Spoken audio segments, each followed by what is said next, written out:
Welcome to Mr. Fright Nights, where nightmares come to life. If you love bone-chilling, immersive horror stories that feel real, stories that linger long after the last word, then you're in the right place. Before we begin, make sure to like, comment, and subscribe for more terrifying tales. Now, dim the lights, put on your headphones, and prepare yourself. Tonight's horror begins now.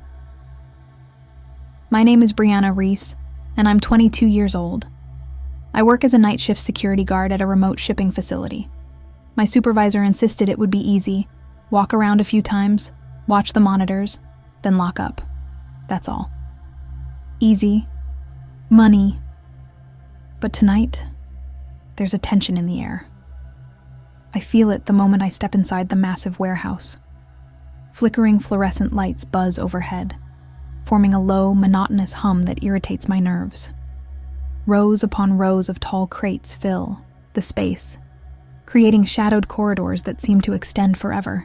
Outside, the wind rattles a chain-link fence around the compound, like ghostly fingers tapping to be let in. It's just after 11 p.m. when I settle into the security station, a cramped room lined with surveillance monitors. Suddenly, camera. 3 crackles to life. I catch a glimpse of something moving in the dim southwestern corner of the building. A figure, tall and impossibly thin, dressed in a black hoodie. They glide in and out of the light, almost as if they're floating. My pulse quickens. No one else should be here at this hour. According to the shipping schedule, no deliveries are scheduled tonight. Could it be a glitch? Faulty wiring is common in this old facility. But then the figure moves again. This is no glitch. I grab my flashlight, the small weight of it only slightly reassuring. I've done night security for 6 months now, and in all that time I've never faced a real trespasser. Something about this intruder makes my blood run cold. I try to radio the front gate for confirmation that maybe a late truck arrived. All I hear is static. The camera feed flickers, and the hooded figure slips out of frame. My heart pounds. Who could it be, and why are they here? I leave the security station and step into the main corridor. It feels colder than usual. Each step I take echoes loudly, as though announcing my presence to anyone lurking behind the towering shelves. My flashlight beam bobs along boxes and crates, revealing dusty surfaces and flickering shadows. I reach the southwestern corner, where the loading dock door stands slightly ajar. That door is always supposed to be locked after hours. But now, a sliver of night air seeps in, carrying the scent of damp concrete. Outside, only darkness and a single floodlight that hardly penetrates the gloom. I push the door shut and lock it. My fingers tremble against the cold metal. This is more than a simple oversight. Something's wrong. I quietly step away from the dock and move deeper into the warehouse, trying to keep my breath steady. My radio crackles, making me jump. "Security desk, do you read?" I say into the receiver, but only static replies. A faint, garbled whisper tries to form words. It sounds like my name, Brianna, though I can't be sure. Then the static cuts out entirely. I'm alone again, surrounded by humming lights and silent corridors. I glance behind me, certain I'll see a hooded shape creeping in the background. There's nothing. Still, my instincts scream that someone is watching. How else did the door get unlocked? Why is the radio acting up? Trying to stay calm, I decide to return to the security room to check the rest of the cameras. If someone's here, they might show up on a different monitor. The hallway feels endless as I walk back. My heart is pounding so loudly I can feel it in my ears.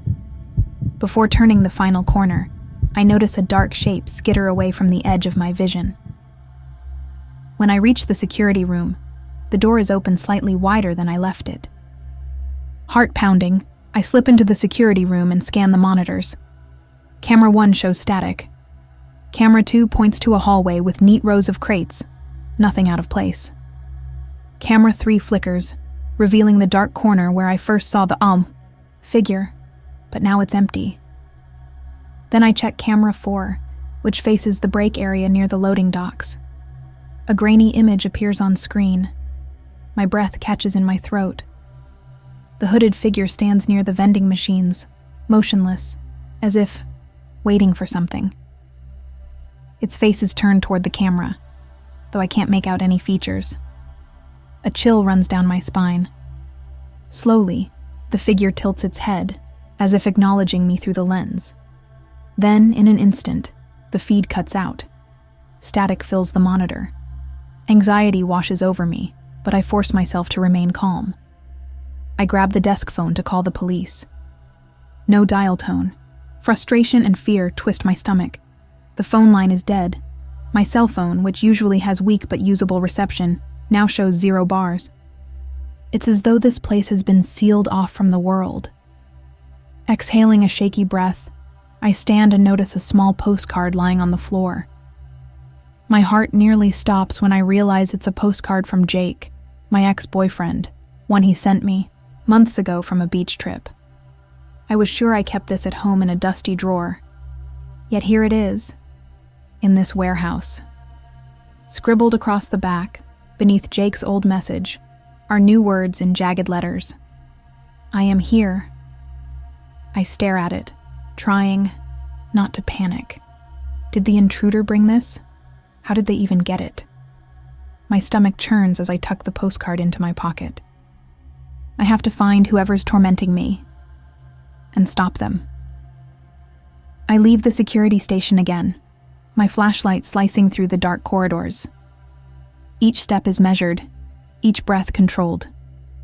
My shoes squeak on the cold concrete floor, and every noise seems amplified by the warehouse's vast emptiness. A loud clang from somewhere near the forklift station makes me freeze. My heart leaps to my throat. I flick the flashlight in that direction. The forklift sits in its usual spot, and the area around it seems normal. Except the metal cage behind the driver's seat is swaying slightly, as if something brushed past. I slowly circle the forklift, half expecting to see the hooded figure crouched underneath. But nothing is there except dust. The overhead lights flicker again, causing my shadow to dance across the crates. I feel as though someone is right behind me, just out of view. Then I spot movement near the next aisle. A glimpse of black fabric disappears behind a stack of boxes. My muscles tense. I sprint to the corner, determined to catch this intruder. When I turn into the aisle, it's empty. No footprints, no sign of forced entry, nothing. Only the faint echo of my own quick breathing. A part of me wants to run out the front door and never look back. But I can't. This is my job. Plus, I'm locked in with whoever this is. I have to take control. I hurry back to the security room, hoping to catch a clearer view on the monitors. Once there, I realize camera 4 is offline. Camera 3 flickers again, revealing an empty corridor. Suddenly, a faint noise crackles through my radio. It sounds like whispering, but the words are impossible to decipher. My pulse races. Gritting my teeth, I decide I need to search the brake area myself. That's where I last saw that figure on the monitor. The brake area is a small space tucked behind crates near the loading docks. The fluorescent light overhead flickers, casting harsh shadows. I approach cautiously, flashlight beam bouncing over empty chairs and a table with a half-stocked vending machine. A chemical smell hangs in the air, like cleaning solvent. The tiles are scuffed, and as I step closer, I spot a trail of dark droplets leading down a nearby hallway. My stomach churns at the sight of what looks like dried blood. Against my better judgment, I follow the droplets. They lead me to a maintenance door, left slightly open. Faint light spills out. I push the door with my foot, not wanting to touch it. The hinges creak as the room comes into view. Shelves of cleaning supplies line the walls. A mop bucket lies, tipped over, water pooled on the concrete floor. Near the corner, I see a red-stained rag, torn from a security uniform. My breath catches. I'm supposed to be the only guard on duty tonight. Could it be from someone who worked here before?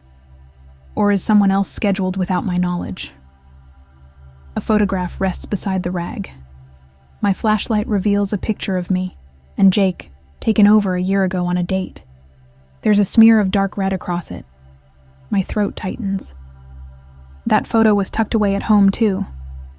How is it here? Suddenly the door slams shut behind me.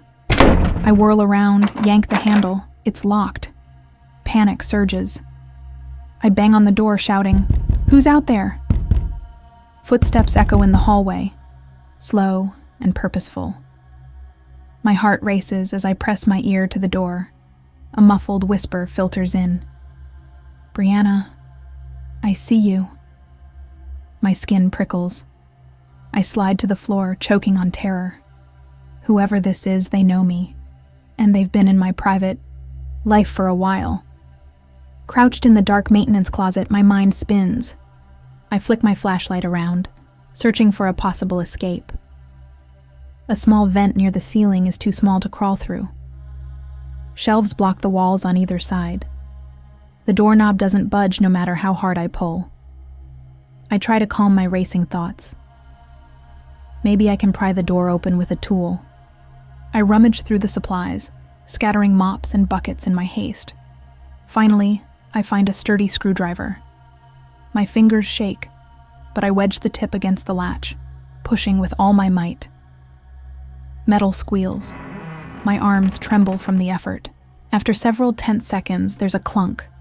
The latch shifts. I push the door, and it opens a crack. Relief floods me until a sudden voice from the hallway makes me freeze.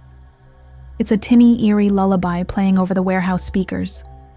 The same tune my mother used to hum when I was a child. My blood runs cold. This intruder is deliberately targeting my memories. My heart pounds like a drum. I shove the door open and step into the corridor. The lullaby continues, echoing against the high ceiling. The fluorescent lights flicker more violently now, casting the corridor in a strobe of light and shadow. I half expect to see someone standing right behind me when I turn around, but no one's there. I grip the screwdriver as if it's a weapon. Every sense is on high alert. The voice on the radio, the personal items from home, the lullaby. It's all too specific. Someone is orchestrating a psychological assault. I decide to head back to the main floor near the loading docks, hoping I can find a route to the exit. My phone is useless, the landline is dead, and the intruder is controlling. The environment, there's nowhere safe. As I move toward the dock area, I realize how massive the warehouse truly is. Tall metal racks form a labyrinth of crates and boxes. The lullaby cuts out abruptly, replaced by an oppressive silence.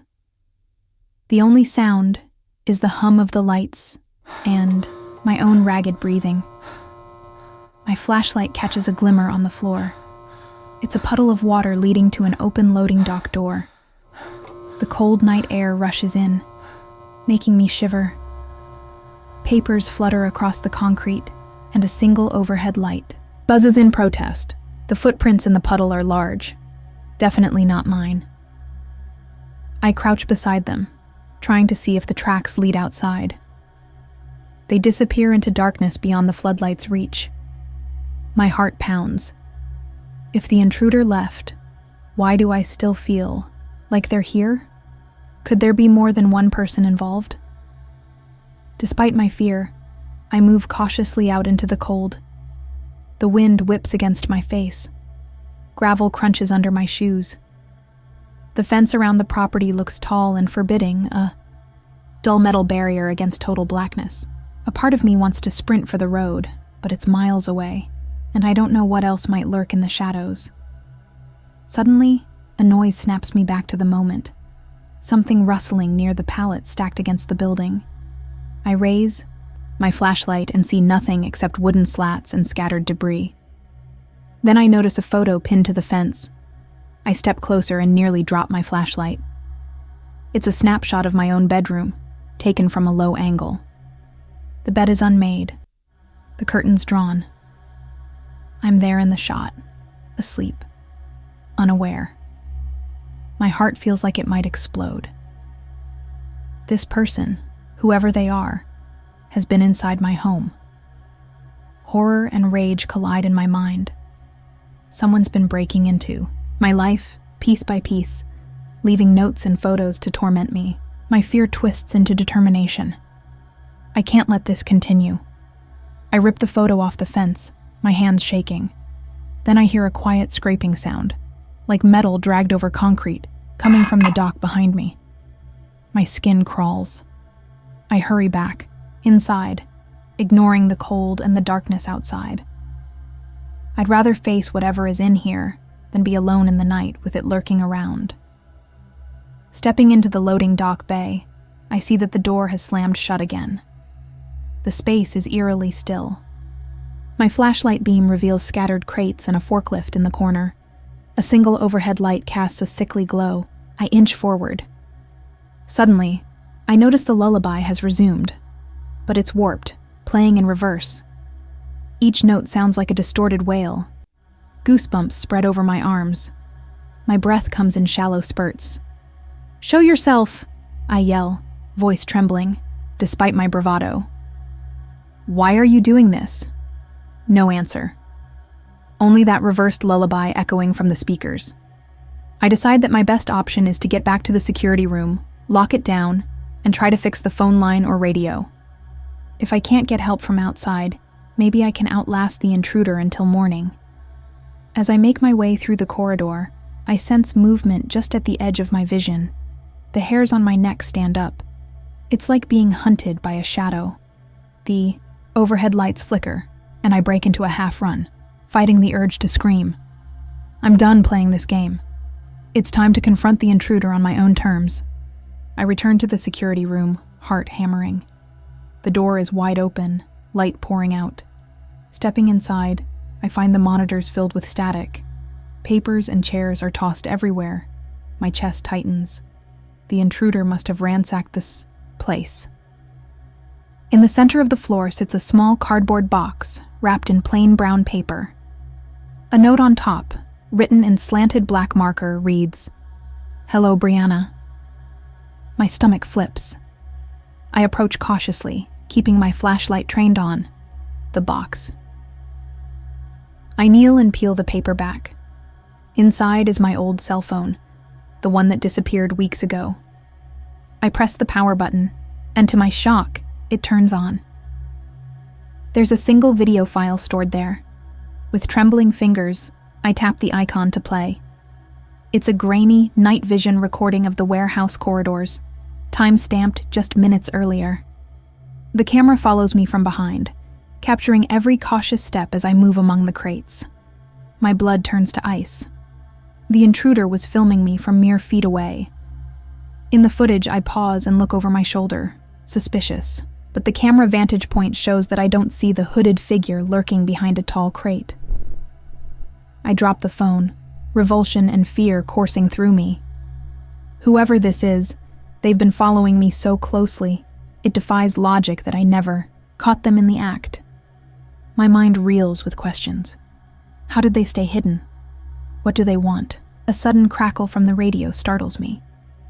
The lullaby fades in again, haunting and distorted. I let out a shaky breath. I realize I might have no escape. This warehouse is massive, the phone lines are cut, and my cell reception is gone. But I can't give up. I won't just lie down and let this monster win. A surge of adrenaline floods my system. Enough is enough. I scan the security room for anything I can use as a weapon. My gaze lands on a heavy flashlight with a metal handle. I pick it up, gripping it tightly. Maybe it's not much, but it feels better than being empty-handed. Stepping into the hallway one last time, I call out, "I'm not afraid of you." My voice echoes off steel shelves and concrete walls. Deep inside, I'm terrified, but I refuse to let that show. The overhead lights flicker again, plunging the corridor into brief pockets of darkness.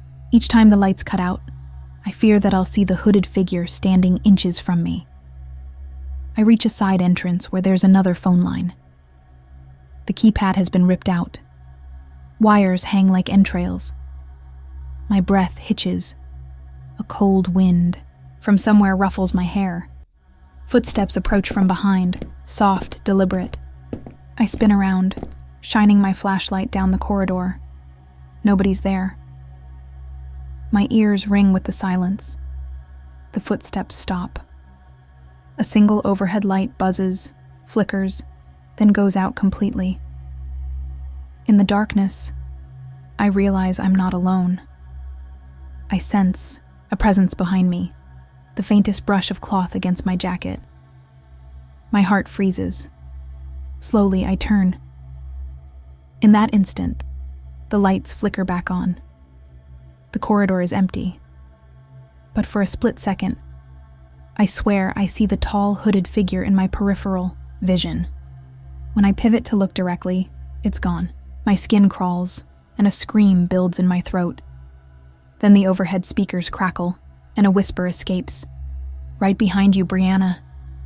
I whirl around, flashlight swinging wildly.